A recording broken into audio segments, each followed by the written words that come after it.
Alors, sans tarder, je vais juste prier et après, je vais partager la parole.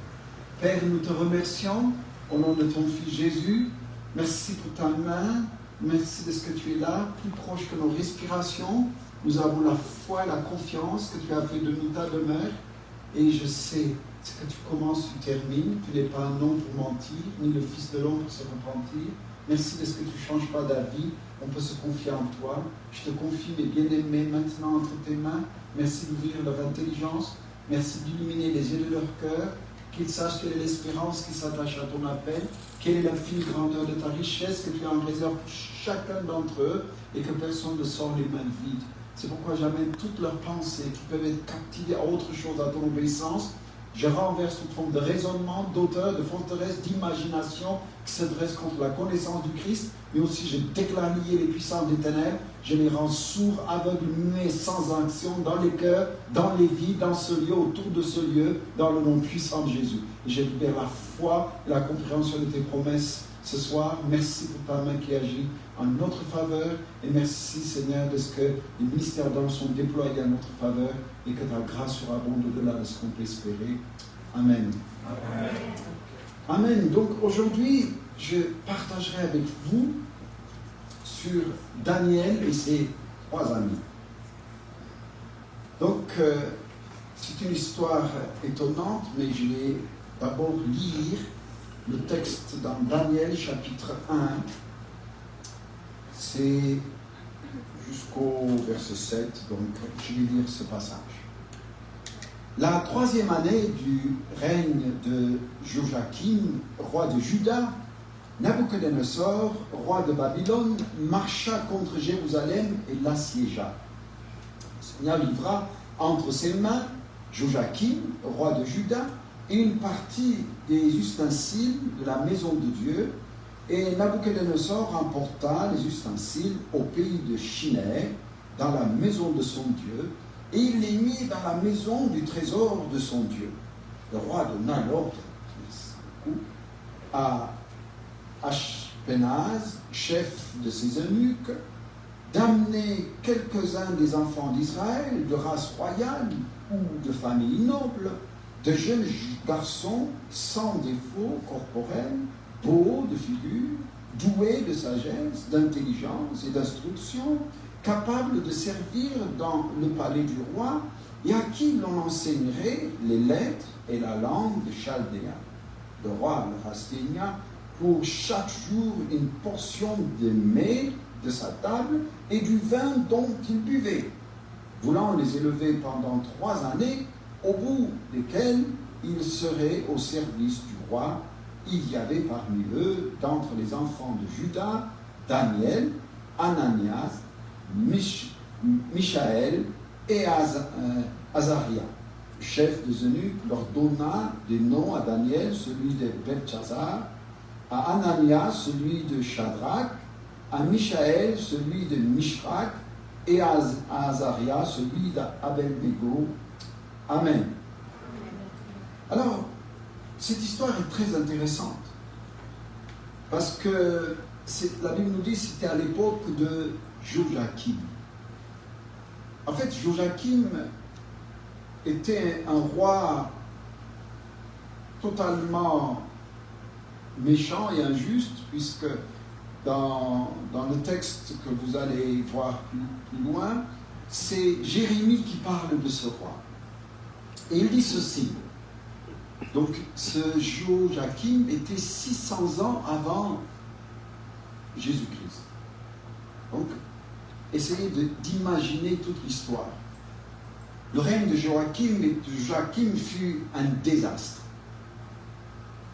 Et le prophète Jérémie le décrit comme un souverain présomptueux, orgueilleux, et qui tuait tous les hommes et les femmes qui craignaient Dieu, et c'était un homme bizarre.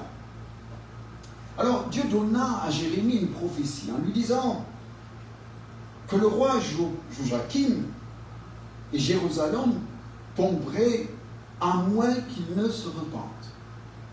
Il dit, ils tomberaient dans la main des ennemis, ils vont être déportés s'ils ne se repentent pas.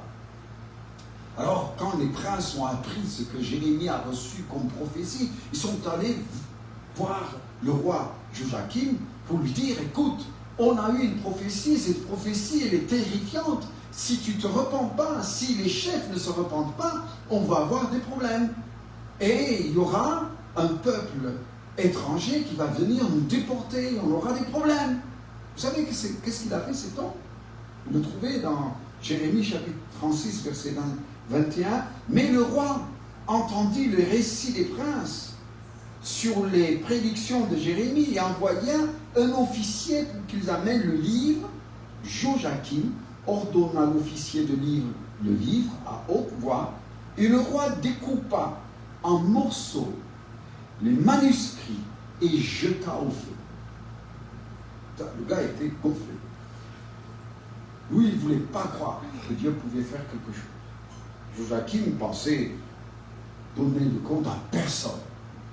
Il ne pensait pas que, imaginez pas que Dieu aurait le dernier mot. Voyez-vous, il ne l'avait pas pensé. En fait, dans cette histoire s'accomplit. La prophétie que Jérémie a donnée, c'était accompli. La preuve, tous les jeunes et tout Israël a été dispersé et on a donc déporté certains de ces jeunes et on a tué le roi. D'ailleurs, il meurt plus tard dans la souffrance. Et donc, il prend ce qu'on appelle les enfants royaux, les enfants des nobles et des dignitaires. Maintenant, réfléchissez. Ça veut dire que les 4 amis sont orphelins. Leurs parents étaient parmi les dignitaires,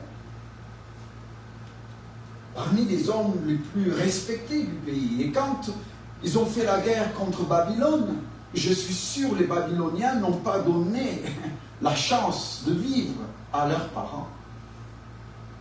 Ces jeunes ont été déportés. Imaginez, c'était des jeunes gens, ils avaient entre 14, 13 à 17, 18 ans, pas plus.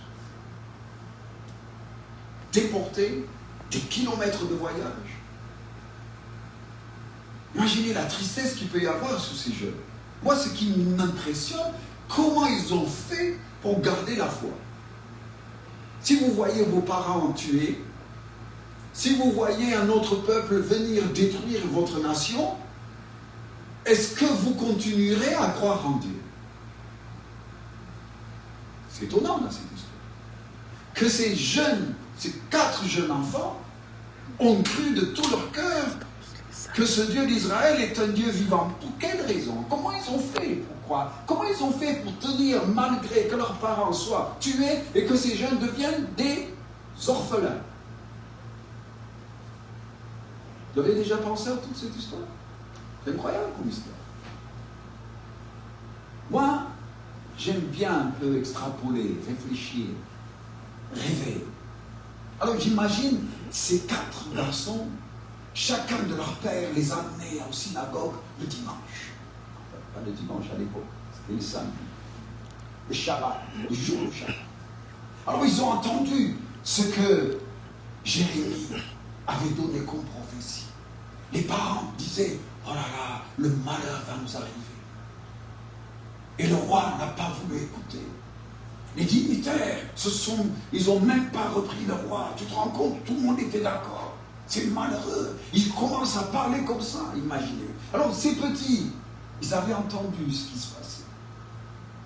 Alors ils disaient, mais c'est qui ce Jérémie? C'est un prophète. Et si vraiment ce qu'il dit va arriver, ça veut dire qu'il y a un vrai Dieu. Voyez-vous dans le cœur des enfants? Et justement, ce que Jérémie a raconté, avait prophétisé, est arrivé. La preuve qu'eux aussi ont été déportés, mais en étant déportés, au lieu de se révolter, ils ont dit, ce Dieu donnait la chance au roi. Il n'a jamais voulu se repentir. S'il s'était repenti, peut-être nous, on n'allait pas perdre nos pères. On n'allait pas perdre nos familles. Ce Dieu est un Dieu qui sait tout. C'est le grand Dieu. malgré le malheur qui leur arrivait, leur cœur est resté dans ce souvenir de ce Dieu qui gère l'histoire. Imaginez dans le cœur de ces jeunes, ils ont dit, c'est le Dieu qui peut gérer l'histoire des nations. Parce qu'ils ont eu la preuve que l'histoire de leur propre nation est arrivée à son terme par la bouche de Jérémie. Dieu a parlé, la chose est arrivée. Et ils ont commencé à dire, waouh, c'est un Dieu qui gère l'histoire. Vous savez, des fois, on ne pense pas que Dieu contrôle toutes les situations. On ne le pense pas. Ces jeunes garçons avaient vu ce qui s'est passé. Ils étaient témoins de cette parole qui a été donnée par la bouche de Jérémie. Ils étaient témoins. Donc il n'y a pas question qu'ils doutent un brin dans cette histoire. On les amène, ils vont dans un pays inconnu. À l'époque, Babylone veut dire première puissance mondiale.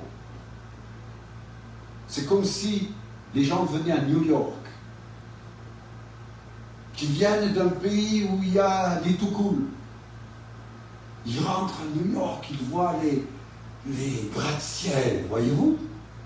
Alors c'était la même chose pour ces petits, pour ces 4 garçons qui venaient, qui n'avaient jamais quitté leur nation, et d'un seul coup ils arrivent à Babylone, tous les sages étaient là. La Bible nous dit, les magiciens, les astrologues, les gens qui regardaient les lunes, les étoiles, et qui essayaient de fouiller ce qui se passe, et qui calculaient. Vous savez, qui a une montre ici? Vous avez la montre? Vous savez qui a inventé les secondes, les minutes et l'heure? C'est les Babyloniens. Divisé en 60 minutes, en 60 secondes et en 60, 1 heure pour soi. Ça, c'est les Babyloniens. Imaginez la sagesse qu'ils avaient, la connaissance qu'il y avait dans cette nation. Et ces petits, ils arrivaient, après avoir marché des mois et des mois, parce que d'aller de Jérusalem jusqu'à Babylone, ça prenait des semaines. Ils arrivent là-bas, une autre langue, une autre culture, une autre habitude, une civilisation nouvelle. Ils étaient bouleversés. La tristesse dans le cœur, les douleurs de la perte de leurs parents. Mais malgré ça, ils disent, waouh, on ne pensait pas que cette civilisation était si avancée. Jusqu'à aujourd'hui, la civilisation babylonienne, quand vous voyez les fresques qu'il y a, les peintures et la sagesse qui se découlait de cette nation, c'est incroyable. Alors ces jeunes marchent, ils voient les gens qui parlent, d'autres qui font des peintures. Imaginez dans la rue ce qui se passe. Des gens qui vendent, qui achètent, des choses qu'ils n'ont jamais vues. Waouh! Ah, si on comprenait leur langue, ils disaient ça. Mais ils étaient témoins de l'histoire. Ils ont dit, ce Dieu que Jérémie a parlé, c'est le Dieu qui gère l'histoire.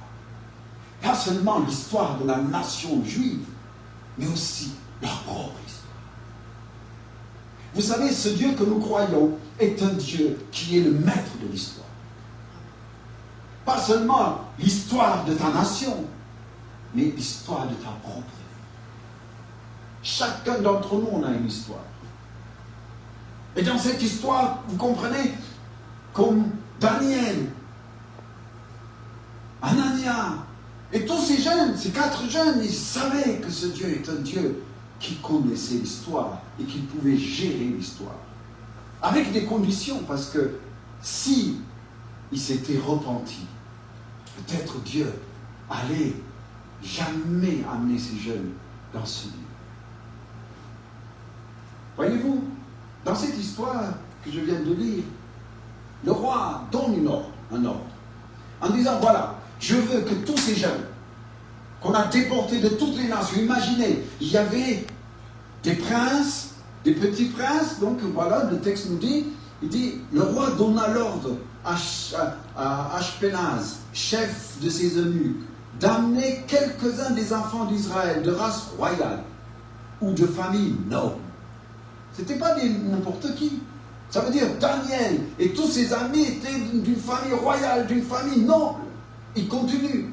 Des jeunes garçons sans défaut corporel, beaux de figure, doués de sagesse, d'intelligence et d'instruction, capables de servir dans les palais du roi, et qu'on les enseignera les lettres, les langues des Chaldéens.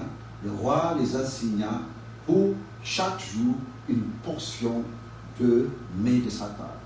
Ce roi a dit, pendant 3 ans, ils vont prendre des cours. C'est l'université, la première université de l'époque. Pendant 3 années, il fallait apprendre la langue. Et en plus, ils étaient bien nourris. Ça veut dire, tout ce que le roi mangeait venait aussi directement de la cuisine du roi auprès de ses étudiants. Il n'y avait pas que les Juifs. Il y avait d'autres nations.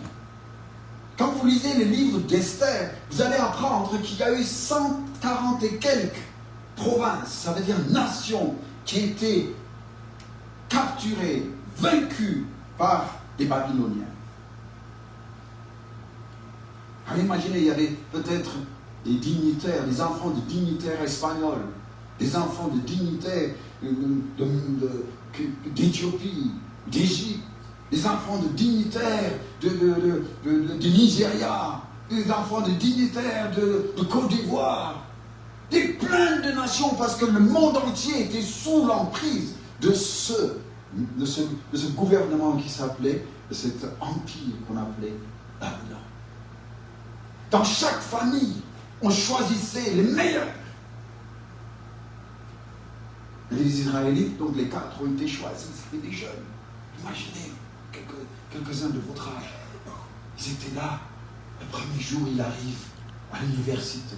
Et dans cette université, il n'y avait pas que les étrangers, il y avait aussi des Babyloniens. Alors certains de ces Babyloniens qui s'approchent, je dis, comment tu t'appelles? Comment tu t'appelles? Bonjour. Comment tu t'appelles? Vous savez, quand j'étais à l'université, je me rappelle, moi je ne connaissais pas. J'arrivais, j'avais des amis qui étaient assis à côté de moi, ils disaient, comment tu t'appelles? Je m'appelle Jean, et toi, comment tu t'appelles? On se disait comme ça. Alors imaginez les autres qui sont des vrais Babyloniens qui disent, ouais, voilà, vous aussi, vous voyez, votre tête là un peu bizarre, hein? Mais d'où tu es? Nous sommes de Juda. Et nous sommes des Hébreux. Oh, les vaincus!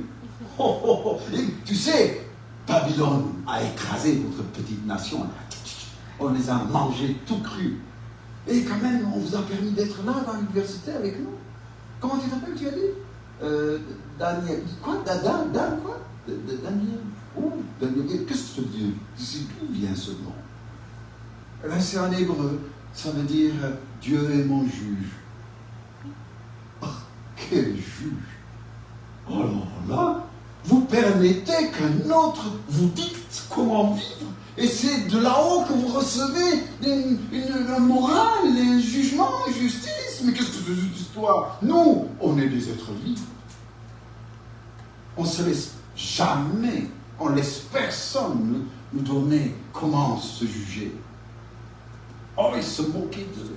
Ah, ça, c'est mon imagination. C'est incroyable, la moquerie qu'on peut avoir quand on va dans une autre nation. Ah oui. Donc, ce Dieu est mon juge. Et toi, comment tu t'appelles? Moi, je m'appelle Anania. Et qu'est-ce que ça veut dire? Dieu a fait grâce. Oh, Dieu t'a fait grâce, tu te rends compte? Tu es venu ici prisonnier, quoi. Et ton Dieu t'a fait grâce. Non, qu'est-ce que tu rigoles?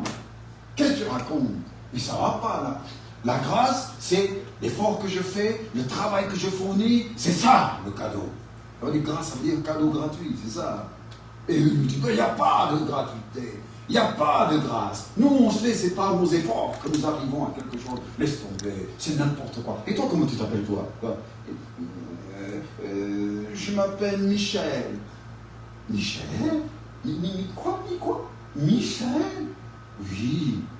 Ça veut dire, qui est grand comme Dieu? Ah, mon Dieu est plus grand. Moi, le Dieu de l'une, parce que les Babyloniens avaient un Dieu de l'une.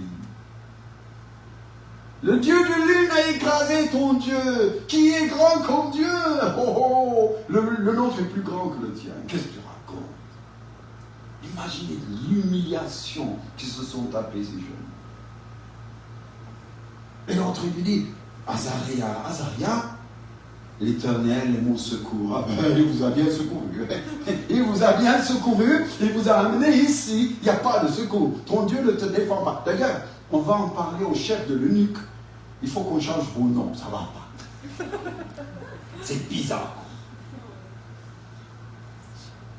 C'est fou comme ça. Et la Bible nous dit que le chef des eunuques change leur nom. Il va leur donner le nom de son Dieu à lui. Voyez-vous, si Dieu est celui qui gère l'histoire, les gens veulent vous imposer en disant, il n'y a pas d'histoire.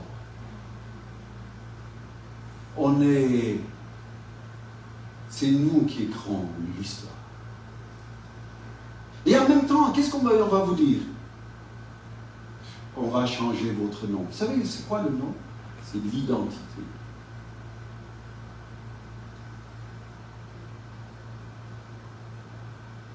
Les pauvres 4 garçons,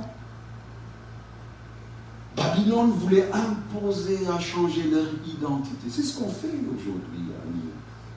Si ce n'est pas uniforme, ça ne marche plus.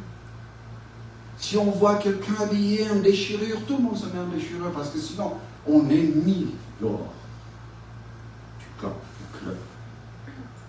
Il faut être uniforme. Il faut que les choses soient pareilles. Voler ton identité. C'est quoi l'identité? C'est quoi ton identité? Vous savez aujourd'hui comment on vous met, on vous donne comme identité? Plus tu sais, voilà ce que tu es. Si tu ne sais pas, c'est pas toi. Ça veut dire, plus tu connais, donc c'est par ton titre qu'on t'appelle. On te donne une identité par ton titre. Tu es médecin, on ne se rappelle même pas de ton prénom, on va dire, oh c'est le docteur, comment allez-vous? Tu sais donc tu es. Encore une autre identité. Tu as, donc tu es. Oh là, il est riche. Notre identité est liée à ce qu'on a. Notre identité est liée à ce qu'on sait. Notre identité est liée à ce qu'on fait. Et pourtant, le projet de Dieu, c'est pas ça. Quand Dieu t'a créé, il a lui-même préparé une identité pour ta vie. Mais l'époque veut nous imposer leur propre identité. Il faut qu'on s'arrange, qu'on s'aligne exactement comme les autres souhaitent. Les 4 garçons, voyez-vous, ils ont dit non, pas question qu'on se soumette à cette identité, à ce faux Dieu. Nous, on connaît le Dieu qui gère l'histoire. Nous, on connaît le Dieu qui peut changer mon histoire. C'est ce Dieu à qui je consacre ma vie. Malgré qu'ils ont perdu leurs parents. Imaginez, c'est des orphelins, mes amis. Ils sont restés fidèles à ce Dieu qu'ils ont entendu. En fait, quand on voit Daniel, quand on voit le nom Anania, Daniel veut dire Dieu a jugé ma nation. C'est ça au fond. Dieu est celui qui juge l'histoire, qui juge les cœurs. Il sait les moindres détails de ta vie. Mais heureusement en même temps, c'est un Dieu qui fait grâce. Si tu t'humilies, il peut changer la vie. Mais tu ne peux pas continuer à endurcir ton cœur comme tu as l'habitude, comme ce roi qui s'appelle Joachim, qui méprisait le Dieu qui gère l'histoire. Chacun de ces garçons portait un nom étonnant. L'un disait le Dieu qui juge, Anania, le Dieu qui fait grâce. Si tu te repens, il te fait grâce. Alléluia. Il va l'oublier. On peut tout recommencer avec lui. C'est un Dieu qui peut tout recommencer dans ta vie. Michael, qui est comme Dieu? Personne n'est à son égal. Le Dieu qui connaît le futur, le Dieu qui connaît le passé, le Dieu qui gère le temps, c'est ce Dieu que je connais. Qui est comme lui? Aucun Dieu. Et d'ailleurs, plus tard dans l'histoire, vous allez vous rendre compte, quand le roi a eu un rêve, le roi était sage. Nabuchodonosor, qu'est-ce qu'il a fait? Il a dit, écoute, j'ai eu un rêve. C'est le premier homme qui a osé dire ça. J'ai eu un rêve, mais j'aimerais vous qui croyez tout savoir. Vous me dites mon rêve et l'interprétation de mon rêve. Si vous ne faites pas ça, je paye beaucoup pour vous garder autour de moi, et bien je vous exile. Alors ils sont venus lui dire, non, mais non, écoute, il n'y a aucun Dieu, aucun humain ne peut connaître ton rêve et en plus traduire ton rêve, donner l'interprétation de ton rêve. Arrête. Mais ces petits connaissaient qui était le Dieu de l'histoire. C'est incroyable. Connaissez d'avance. Daniel dit, moi je sais qui peut dire ce secret caché dans ton cœur. Et c'est à lui que je vais venir.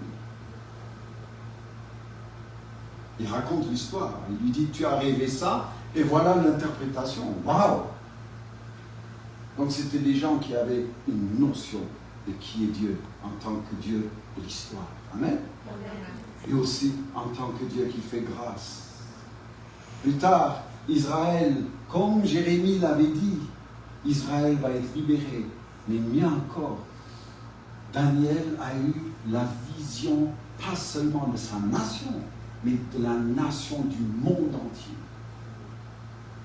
Il savait quel empire allait se lever après les Babyloniens. Après les Babyloniens, c'était les Perses et les Mèdes. Après les Perses-Mèdes, c'était les Grecs avec Alexandre le Grand. Après Alexandre le Grand, c'était Rome. Après Rome, il y avait donc...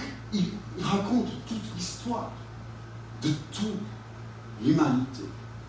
Le Dieu qui gère le temps. Amen. Et qui est hors que son nom soit béni.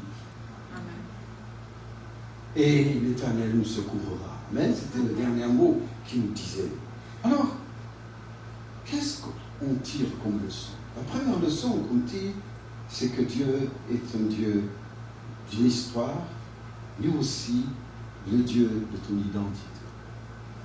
Qui parmi vous a choisi son pays pour naître?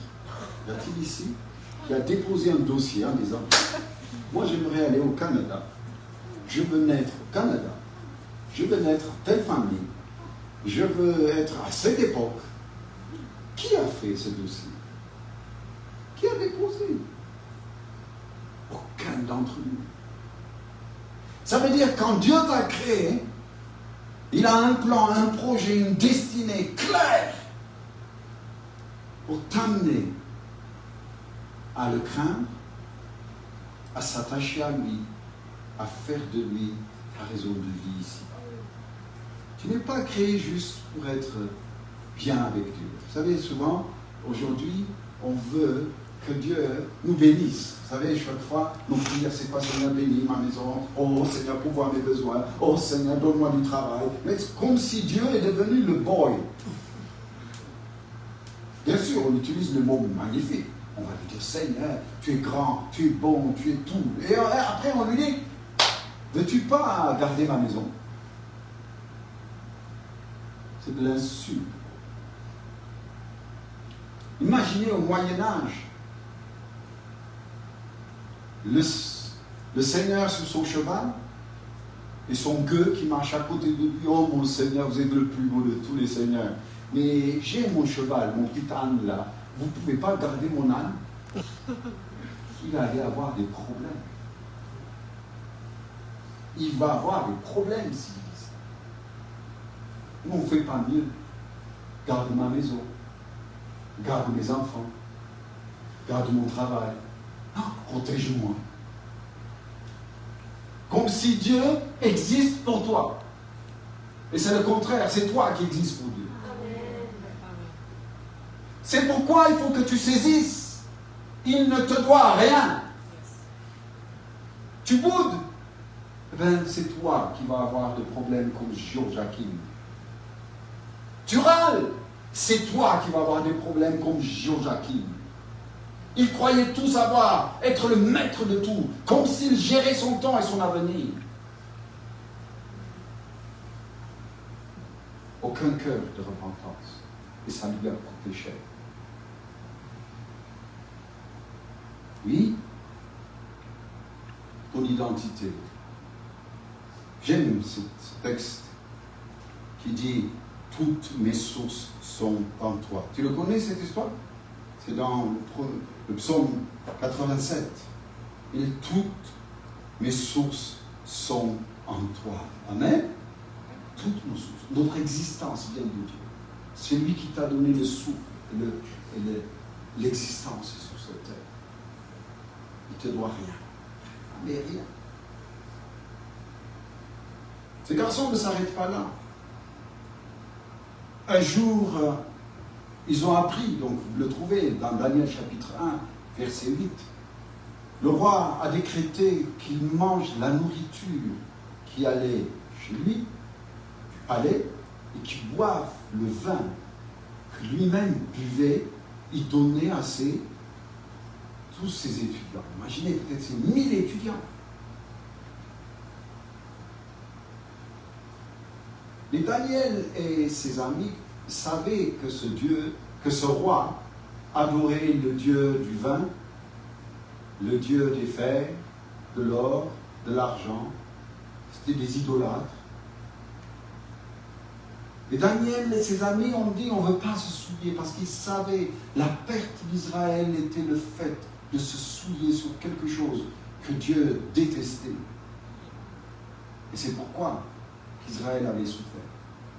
Ça veut dire pour s'approcher avec Dieu, il y a un protocole. Vous ne pouvez pas faire ça comme nous. Il y a une façon de s'approcher de Dieu. Est-ce que tu as des valeurs?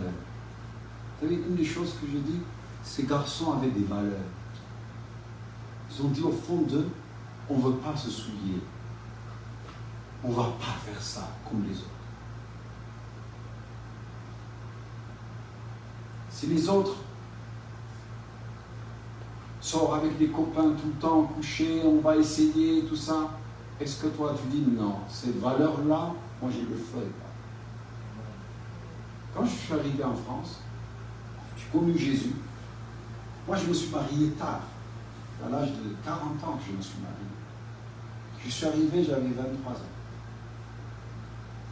Imaginez de l'âge de 23 ans à l'âge de 40 ans, moi qui avais connu le monde, qui avais connu le passé, je faisais toutes les bringues, tout ce que vous voulez. Je rencontre Jésus, j'ai dit, j'ai une autre valeur. Je ne ferai plus ce que j'avais l'habitude de faire à Babylone. C'était un choix. Et ces garçons, c'est pareil. Je me dis, jamais on va faire comme les autres. J'ai vu beaucoup de chrétiens, ils sont chrétiens, et ils sont à la fois, à l'église ils sont chrétiens, dehors ils sont d'autres personnes. C'est des caméléons. Ils vivent deux vies. On ne sait pas comment ils vivent. On ne sait même pas comment ils font pour prier. Oh, le Seigneur est un Dieu d'amour, c'est un Dieu de grâce, il pardonne. Tu es en train de se moquer. Dieu est saint. Crains Dieu. Je vous ai raconté l'histoire de cet homme qui s'appelle Jim Baker. Vous avez entendu parler de l'histoire de Jim Baker? Jim Baker, c'est un des évangélistes les plus puissants qui a existé dans les années 70-80. Un homme incroyable. À la télé, les gens ouvraient les télés, il y avait des guérisons qui se passaient sans même aller à l'endroit où il prêchait. Les saluts, les gens se donnaient au Seigneur. C'était incroyable. Beaucoup de personnes se sont données au Seigneur grâce au ministère de cet homme. Mais cet homme, au fur et à mesure, sa vie commence à changer. Et en cachette, pendant 10 ans, il trompait sa femme. Et en même temps, il détournait les finances de l'Église. Et un jour, le fisc lui est tombé dessus. C'est une vraie histoire que je vous raconte. Le fisc est tombé sur lui. Et on l'a attrapé. Il a été en prison. Il se retrouve en prison. Imaginez le scandale qu'il y a eu dans le monde chrétien. Parce que les gens plutôt suivaient un homme que de suivre Jésus. Un homme reste un homme. Mais on ne va pas blâmer Dieu pour l'erreur d'un homme. Cet homme en prison. Alors un de ses collaborateurs, parce que c'est un homme tellement connu, un de ses collaborateurs est allé le voir en prison. Ah, il est venu le voir, le pauvre, il rentre, et il rencontre donc le fameux Jim, il le fait appeler, et Jim, viens, waouh, tu sais, il lui dit à ce pasteur, il dit, tu sais, aujourd'hui, 5 personnes se sont données au Seigneur. J'ai témoigné, il y a eu un miracle. L'autre, il dit, oh non, le gars, il n'a pas changé. Il n'y a aucune repentance dans son cœur. Vous comprenez? Il était en train de se décomposer. Et l'autre Jim continue en disant, waouh, Dieu est bon, il agit, même ici en prison, oh là là, et tout ça. L'autre, il écoute, ça le gavait. Et à un moment, il lui dit, bon, est-ce que je peux te poser une question, Jim? Oh oui, pose-moi. Il lui dit, c'est quand que tu as arrêté d'aimer Jésus? Oh, j'ai jamais cessé d'aimer Jésus. J'aime Jésus. Mais le fait de l'aimer n'a pas empêché de l'attrister.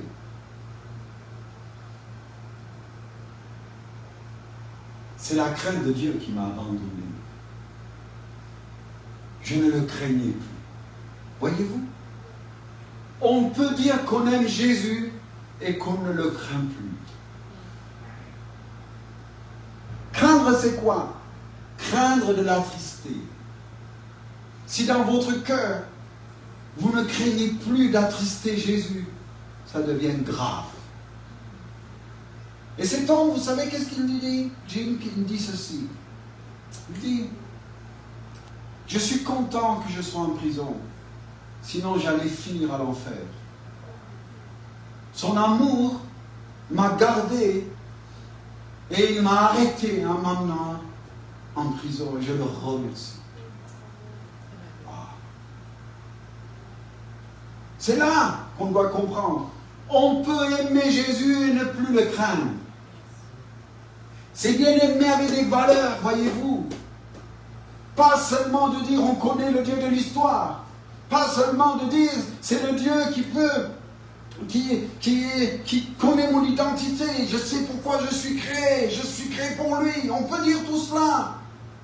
Mais si la valeur dans ton cœur de le craindre n'existe pas, tout ça c'est de la poubelle. Crains Dieu. Je t'en fous, crains Dieu. Craindre ne veut pas dire avoir peur de Dieu. Vous savez, craindre, c'est quoi?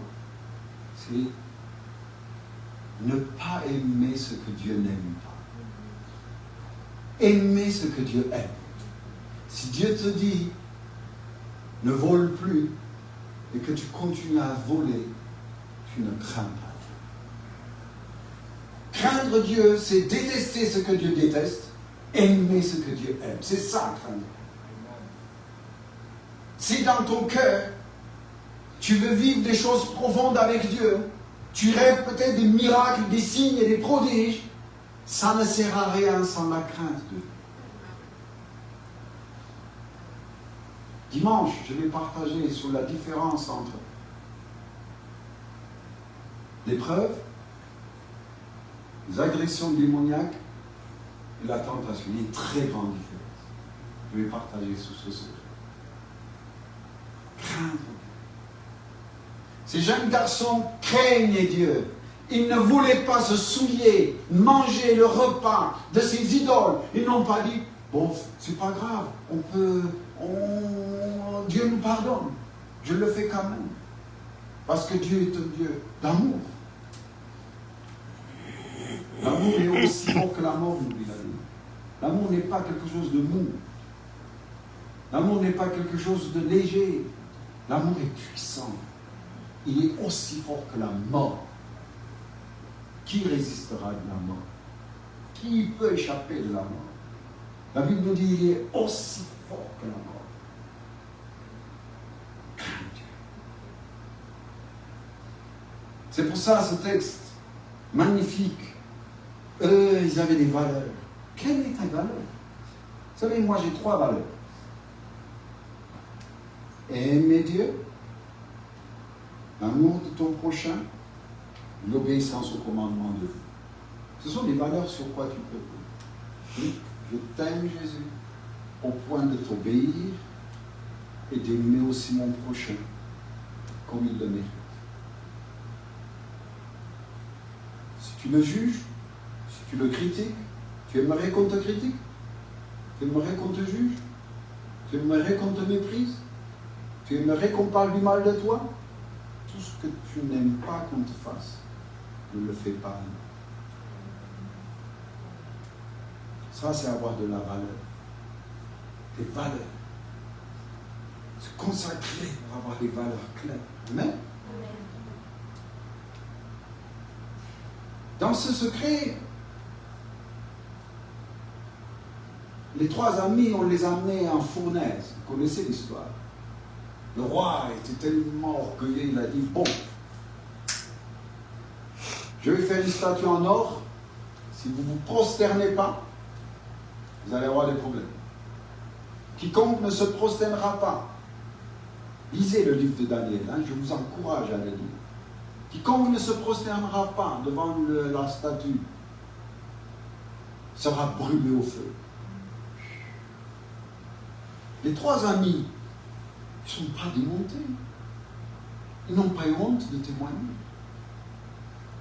Ils sont venus lui dire au roi, avec tout le respect qu'on te doit, nous ne nous prosternerons pas devant la statue. Si Dieu veut nous sauver, ben il nous sauve. Si Dieu ne veut pas nous sauver, oh, c'est pas grave, mais on se prosternera pas. Vous savez pourquoi ils sont restés comme ça? Parce qu'ils connaissaient que c'est le Dieu qui change l'histoire.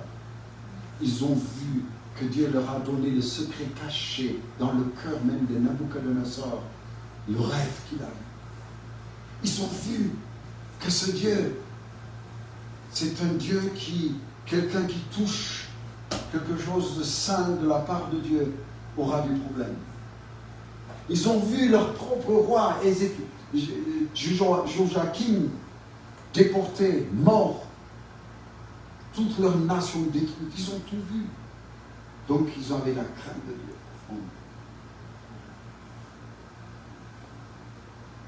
Tout ce qui va au-delà de ta conscience, je t'en prie, le fais. Tu sais, la conscience, c'est quoi? C'est la police interne. La police.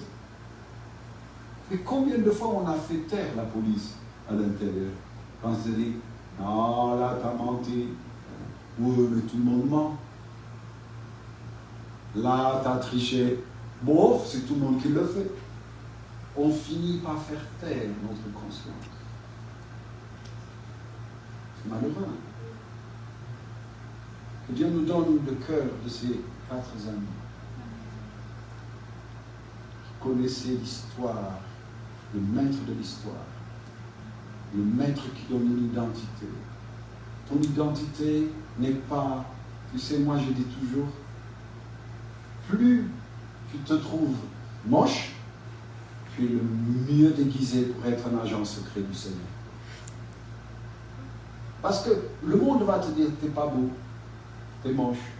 Vous savez, l'identité qu'on veut vous coller. Oh, t'es pas grand, trop petit, tu es trop gros, tu es trop grand. Toujours, on veut vous coller une identité, vous imposer une identité. Et ces jeunes, ils ont dit, racontez tout ce que vous voulez. Vous voulez nous donner des noms bizarres? Eh bien, c'est pas grave. C'est pour ça dans la Bible, vous trouvez Abraham, son nom a changé. Abraham, comment il s'appelait? Maître, le Père des multitudes.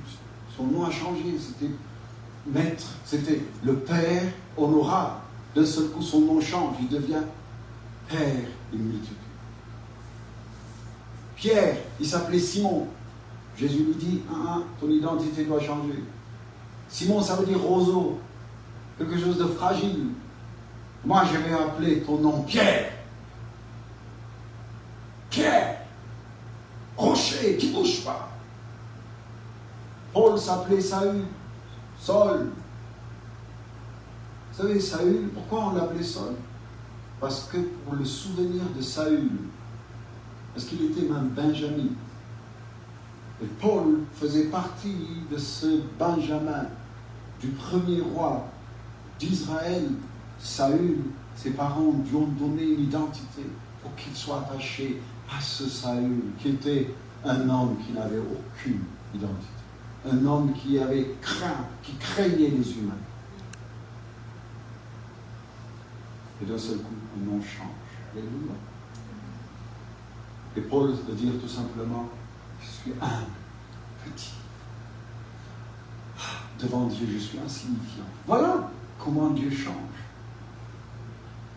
Chaque fois, derrière le nom qu'on veut te donner, on te dit, tu vaux mieux, tu vaux rien, tu es petit, tu es bizarre, on va vous mettre un nom. Mais Dieu t'a créé avec plan, projet, destin. Ne jamais les autres te donner une destinée. Ne laisse jamais les autres te donner une identité. Ton identité est en Christ. Ne laisse jamais les autres raconter des histoires sur toi. Le jour où j'ai découvert ça dans ma vie, vous savez qu'est-ce que j'ai fait? Je m'aime. Je m'aime. Je vous assure, je m'aime. Parce que le choix de Dieu est parfait. Comment je le sais? Dans le psaume 139, verset 13 à 17, lisez-le. Avant même que je sois né, il me connaît. Amen, il te connaît. Oh là là, c'est magnifique. Tenez, je vais finir avec ça. Alors ma question tout simplement, où est-ce que tu en es? Où en es-tu? C'est toi qui m'as formé mes reins, qui m'as tissé dans le sein de ma mère. Je te loue de ce que je suis une créature si merveilleuse. Tes œuvres sont admirables et mon âme le reconnaît bien. Mon corps n'était point caché devant toi lorsque j'ai été fait dans le lieu secret, tissé dans les profondeurs de la terre. Quand je n'étais qu'une masse informe, tes yeux me voyaient. Et sur ton livre était tout inscrit, les jours qui m'étaient destinés avant qu'aucun d'eux existe. Ça veut dire avant même que tu existes. Dieu a un plan, un projet, une destinée, un programme clair. Donc, je ne suis pas un accident. Tu n'es pas un accident. La famille où tu es né n'est pas un accident. La couleur que tu as n'est pas un accident. Quand la Bible nous dit que Jésus est venu pour détruire les œuvres du diable, et nous sommes aussi envoyés sur cette planète Terre pour détruire les œuvres du diable. Le mieux tu es déguisé, le plus tu es un agent parfait. Respecte le déguisement que Dieu te donne pour être un agent efficace. Mais ne méprise pas ce que Dieu a fait de toi. Hein? Sois fier que Dieu travaille avec toi. Ces 4 garçons, ils étaient fiers dans une nation où on méprisait tout. Fiers. Ils n'avaient pas honte de témoigner de leur Dieu. Quand Daniel est sorti, vous savez qu'est-ce qu'il dit à Nabuchodonosor? C'est vrai, tous tes sorciers ne pouvaient pas savoir ton rêve, ni te donner l'interprétation. Même moi, ne crois pas, parce que je suis sage, que je te dis cette histoire. Il y a un Dieu dans le ciel, le seul qui connaît les cœurs, le seul juge sur la terre, qui fait l'histoire, qui défait l'histoire, qui recommence tout à zéro. C'est ce Dieu. C'est de sa part que je vais te parler. Et c'est ton craigne à Dieu. En vérité, il n'y a qu'un seul Dieu, disait Nabucodonosor. Quel témoignage. Où en es-tu, toi? Tu as peur de dire que tu es chrétien, presque tu te caches. Tu as honte de s'appeler chrétien, parce que tu as honte de ton identité. Plus tu es heureux de ton identité, plus Dieu travaille avec toi. Alléluia. On va se lever.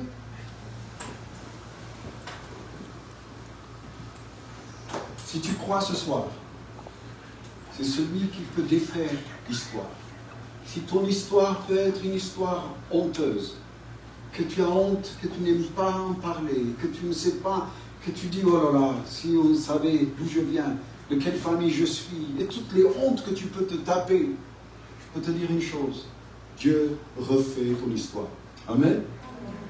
Dieu peut tout recommencer avec toi. Amen. C'est un Dieu de grâce. Mais plus tu connais aussi ton identité, pas seulement ton histoire, plus tu connais ton identité, Dieu peut t'utiliser pour sa gloire. Pour qu'il t'utilise, consacre ta vie. Amen. Connais les valeurs sur lesquelles tu bases ta vie. Amen. Consacre ta vie. N'aie pas honte de ce que les autres peuvent penser de toi. Sois fier de ce que tu as et de ce que tu veux. Et ne viole jamais la conscience. On va fermer nos yeux. On va parler avec le Seigneur. Toi qui as honte, toi qui dis, mon histoire est bizarre. Je ne pense pas que Dieu peut faire mon histoire. Oui, mais c'est lui qui peut faire l'histoire. Pas seulement de ta nation, mais de ta propre vie. Que tout refait. C'est le maître des histoires. Le maître de l'histoire. Amen. De tout recommencer.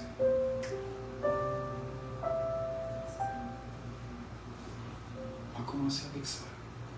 Seigneur, je veux que tu sois le maître de mon histoire.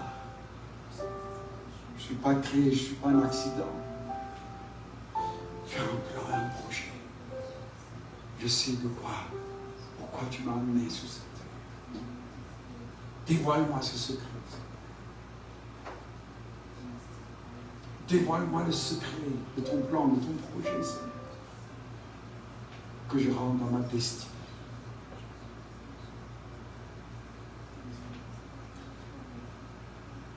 Aide-moi à ne jamais violer ma conscience.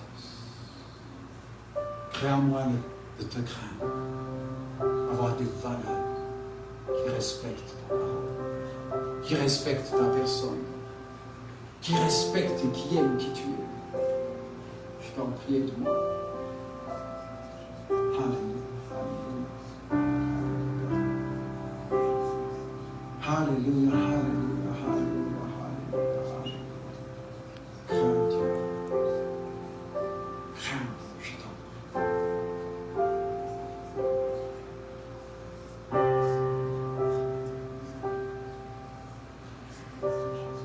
Toi qui souffres à cause de ton passé, de ton histoire, si tu es là, lève même seulement ta main, là où tu es. L'histoire de ta famille qui te fait honte. Ta propre histoire qui te fait honte. Ou ton histoire que tu dis, je ne sais pas, les choses ne vont pas bien, ça ne tourne pas bien. S'il y en a ici, juste tu lèves la main et moi je vais venir prier pour toi.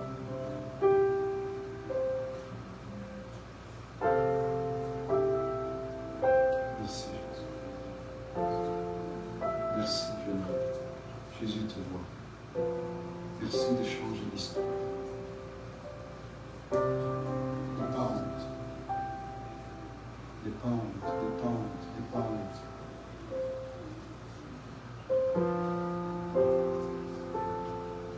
Merci Jésus. Merci. Seigneur, merci.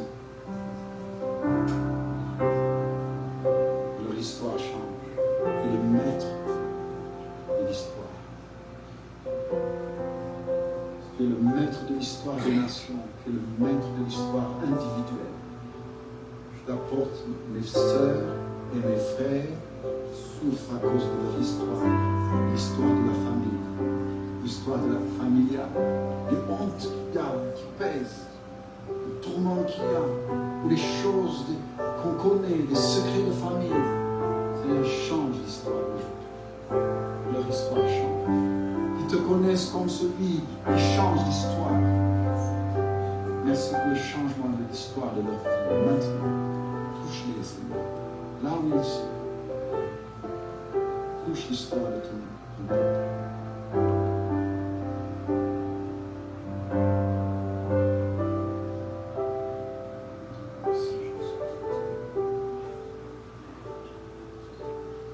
Vous allez prier cette prière avec moi. Seigneur Jésus. Seigneur Jésus, Tu es celui qui change l'histoire. tu es celui qui change l'histoire. Pas seulement l'histoire des nations, Pas seulement l'histoire des nations, mais ma propre histoire. mais ma propre histoire. Lave-moi aujourd'hui Lave-moi de aujourd'hui toute honte, de toute honte, de tout désarroi, de tout désarroi, de tout secret de famille de tout secret de et famille de toutes ces histoires et de toutes ces histoires qui tourmentent ma vie, qui tourmentent ma qui vie, poursuivent ma vie. qui poursuivent ma vie. Lave-moi, Lave-moi, guéris-moi guéris-moi, et change ma vie. change ma vie, Change mon histoire. change mon histoire. Parce que tu es le Dieu qui change l'histoire. Je te remercie d'avance. Amen. Deuxième, ton identité. Pardon d'avoir fixé mon regard. Pardon d'avoir fixé mon regard. Que mon identité est ce que j'ai, Que mon identité est ce que j'ai, ou de ce que je sais, ce que je sais, ou de ce que je fais. ce que je fais. Mais c'est toi mon identité. C'est toi mon identité. Je sors de toi. Je sors de toi. Toutes mes sources sont en toi. Toutes mes sources sont. J'existe par toi. J'existe pas. Tu m'as voulu sur cette terre. Tu m'as voulu sur Tu as un plan et un projet. Tu as un plan et un Tu as projet. une destinée parfaite Tu as une destinée pour ma parfaite vie. pour ma vie. Laisse-moi rentrer Laisse-moi dans cette rentrer destinée. dans cette Tu destinée. es ma raison de vie. Tu es le rocher des siècles. Tu es mon Père. Tu es mon Père. Amen. Amen. C'est sur la confession de leur bouche. Merci de les faire rentrer dans leur destinée. Seigneur, merci qu'ils rentrent dans leur identité.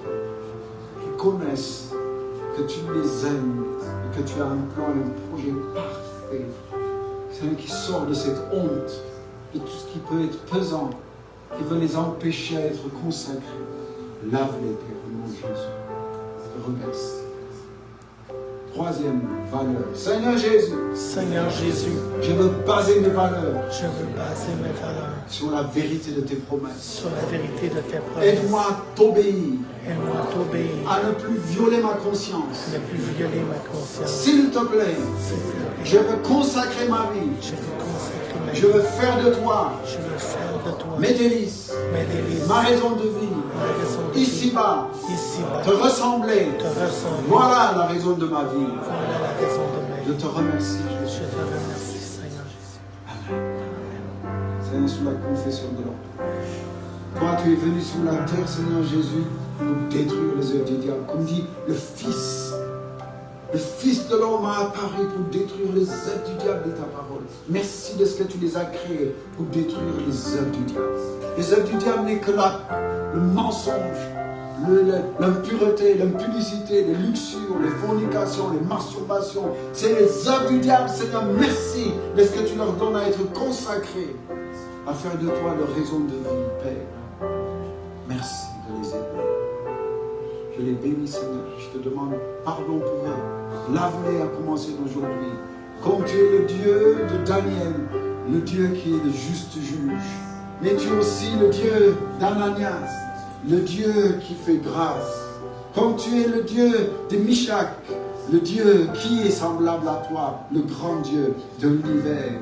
Alléluia. Mais aussi, Seigneur, dans tout cela, tu es le Dieu de Azaria, alléluia, celui qui est le secours. Secours ton peuple, le plus jeune, le plus âgé ici, dans le nom de Jésus. Je te remercie pour ça. Amen. Si vous avez un problème de santé, venez devant et je vais prier pour vous.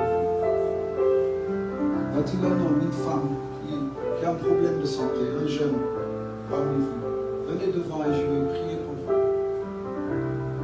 Ce Dieu qui a fait ce miracle, en sortant de fournaises de feu, peut te restaurer aujourd'hui. Il est le même, hier, aujourd'hui, éternellement. Ose.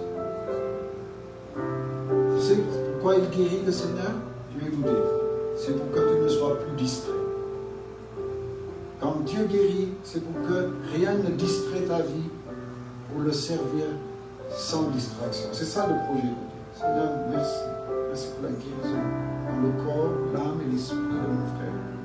Que rien ne vienne distraire le plan que tu as pour sa vie. Lave-le, Seigneur. La crainte de Dieu, l'amour de la vérité, la sainteté soit l'objet de son existence. Que tu sois sa santé. Père, dans le nom de Jésus, pardonne-le. Tout ce qui a pu ouvrir les portes pour les puissances des ténèbres soient ôtées de sa vie. Et la guérison vienne dans le corps, l'âme et l'esprit de mon frère, dans les mains de l'autel de sa vie. Merci pour les pièces de rechange que tu accordes à mon frère maintenant, dans le nom de Jésus-Christ.